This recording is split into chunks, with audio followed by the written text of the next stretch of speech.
Het is altijd maar weer de vraag of het goed gaat. Mensen die het water ingaan zonder zwemdiploma. Ze kunnen zichzelf boven water houden, een beetje als een hondje zwemmen, maar je echt helemaal in veiligheid brengen, dat is altijd maar de grote vraag. En dus wordt er nu extra voorlichting gegeven en is er extra zwemles. En verder vandaag.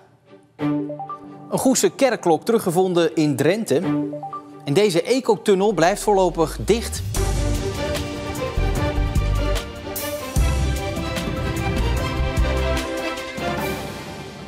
Goedenavond. De Zeeuwse kust kan nog zo mooi zijn. Toch vinden er jaarlijks mensen de dood door verdrinking. De meeste stukken strand in Zeeland zijn in de zomermaanden bewaakt.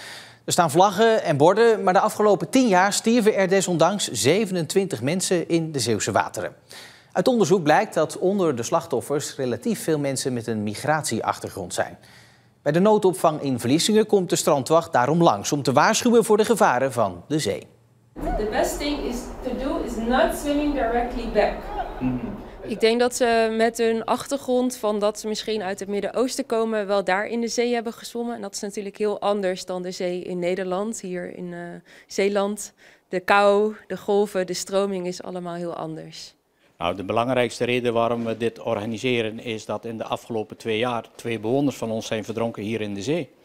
En ja, hoe beter de informatie, hoe minder kans op herhaling. Hier bij het Nollehoofd in Vlissingen gaat het vorig jaar helemaal mis. De 26-jarige Mozen uit Irak gaat kopje onder en komt niet meer boven. Een jaar eerder verdrinkt op nagenoeg dezelfde plek een andere asielzoeker. Bij de noodopvang in Vlissingen proberen ze er alles aan te doen om dat in de toekomst te voorkomen. Zo kunnen de bewoners bijvoorbeeld zwemlessen volgen.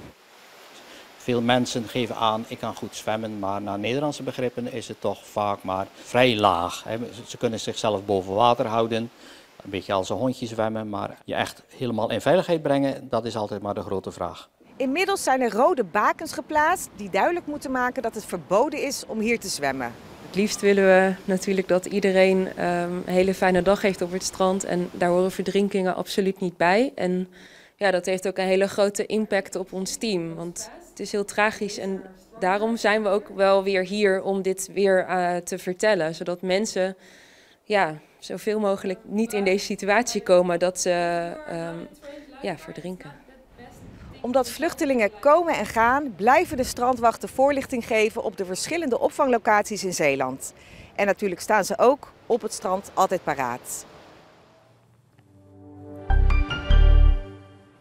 Een 61-jarige man uit Sieroskerke op Walcheren is vanochtend om het leven gekomen bij een eenzijdig ongeluk op de N57. De auto belandde op de kop naast de weg.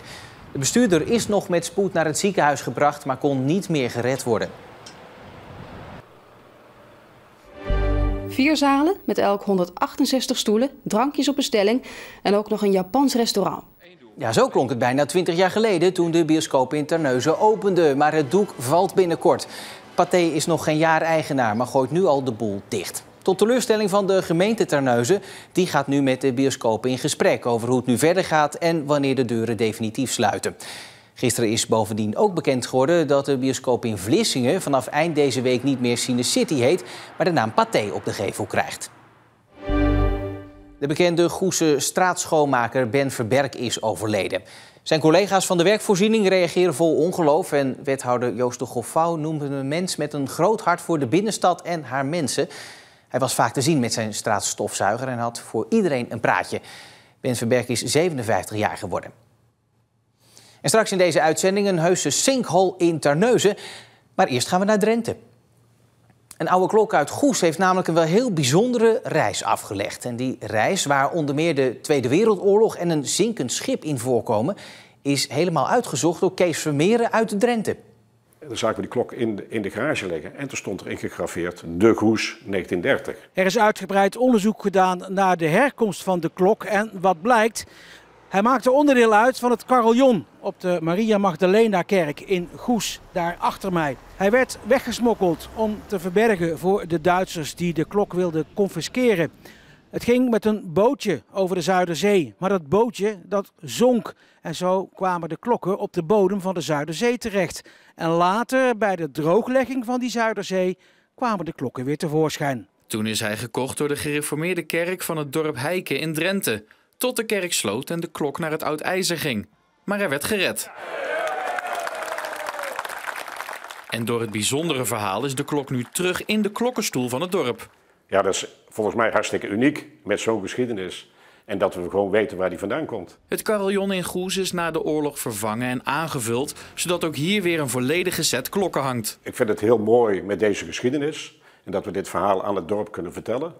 Dat gaan we ook doen middels een informatiebord. En dat iedereen trots is op deze klok, maar ook op de grote klok.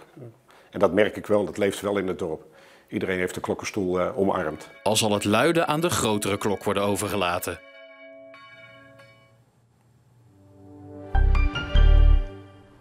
In het Stadscafé in het gemeentehuis van Vlissingen kunnen inwoners vanavond bij elkaar komen om na te praten over het schietincident bij de Jumbo-supermarkt afgelopen weekend. De politie, medewerkers van de gemeente en de burgemeester zijn aanwezig, net als een aantal psychosociale hulpverleners. In het centrum van Terneuzen is gisteravond een auto weggezakt in deze sinkhole. De bestuurder zette zijn auto even stil toen de wagen plotseling tientallen centimeters naar beneden zakte en vast kwam te zitten in die verzakking. Vermoedelijk is een lekkage bij de regenafvoer de oorzaak van de sinkhole. En eerstejaarsstudenten ICT van de HZ hebben een app gemaakt waarmee het makkelijker is om archeologievondsten te melden. Zo kan er bijvoorbeeld op het strand beter worden aangegeven waar iets gevonden is. En dan moet je eigenlijk een foto maken op het strand, waarin je de vondst dus netjes op het strand legt, waar je hem hebt gevonden. Stuur je een foto, geef je hem een mooie titel, geef je een mooie GPS, gebeurt natuurlijk automatisch. Geef je een kleine beschrijving, zodat de mensen weten waarmee ze naar kijken. En dan stuur je hem gewoon in. De app is ontwikkeld in opdracht van Erfgoed Zeeland. Wij vragen mensen om de stranden te monitoren op archeologische vondsten. En dan vinden we het heel belangrijk om te weten waar precies die vondst vandaan komt. Maar dat was heel moeilijk op het strand. Het gebeurde wel dat we mail kregen. Ja, ik heb dit achtergelaten op het vlonder van het strandpaviljoen. Maar dan weten we niet eens welk strandpaviljoen het was. Dus ik denk dat dit wel gaat helpen. De app wordt de komende tijd verder getest en daarna is hij dan voor iedereen te gebruiken. Aan de ene kant van de weg staan koeien en aan de andere kant stieren. En die willen natuurlijk maar wat graag naar elkaar toe. Maar dat is niet de bedoeling. En dus is de ecotunnel bij Haamstede, die een veilige oversteek zou moeten zijn voor allerlei dieren, nog steeds dicht. Dit is hem, de ecotunnel. Pal onder de Kloosterweg bij Burghaamstede. Speciaal gemaakt voor de heikikker, rugstreeppad en groot genoeg voor de reeën en de damherten. Er is zelfs een plekje voor de nachtdieren. Dit zijn speciale gaten voor de vleermuizen, hè? De ecotunnel was broodnodig, want oversteken gaat hier niet zonder gevaar. Dat blijkt wel uit deze buizerd die hier regelmatig rondvliegt. Ja, dat is echt een aaseter. Ja, die vangt zelf ook wel, maar het is veel makkelijker om gewoon een dood beest van de weg af te plukken. Want dat scheelt je weer heel veel energie. Dus die fourageren echt op deze weg. Ja, die moet straks wel een ander plekje zoeken. Juist. Maar de tunnel, waar de provincie €560.000 aan heeft uitgegeven, ligt er al sinds 2024. Dus wat doet die buizerd hier dan nog? Dat heeft misschien te maken met het hek dat de ingang blokkeert. Met andere woorden, de tunnel is afgesloten. Dat die dierentunnel hier onder mij dicht is, heeft te maken met 2 boeren. Aan de ene kant een boer met koeien, maar aan de andere kant, daar zit een boer en die houdt stieren. En als die bij elkaar komen, zou het zomaar eens kunnen dat er heel veel kalfjes bij komen.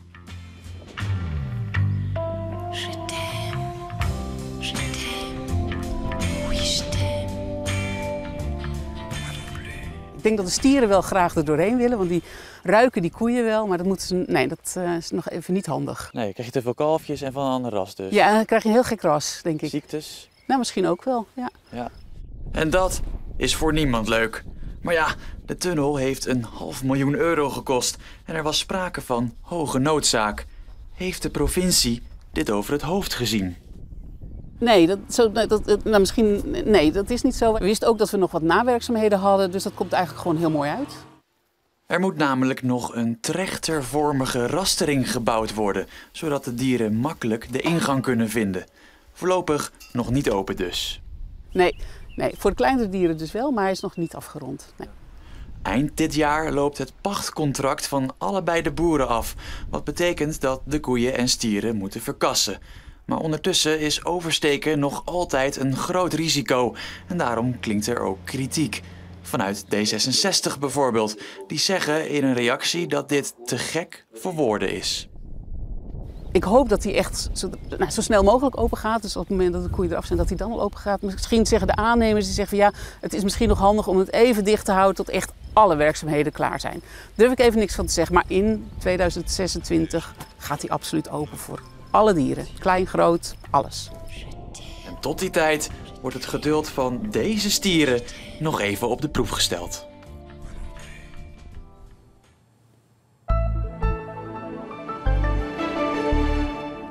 De bewolking had vandaag duidelijk de overhand en verspreid viel er ook wat regen. Een matige tot krachtige west-zuidwestenwind met een windkracht 4 tot 6. Morgen dan weer vaak zonnige periode bij een zwakke tot matige wind. Maximumtemperaturen liggen ook hoger dan vandaag, 23 tot 27 graden. Maar donderdag is het dan weer buiig en koeler. Kortom, het is nogal wisselvallig. Niet wat betreft het Zeeuwse nieuws, want dat is er gewoon altijd 24 uur per dag online in onze app en ook op omroepzeeland.nl. Ik wens u voor nu nog een heel mooie avond.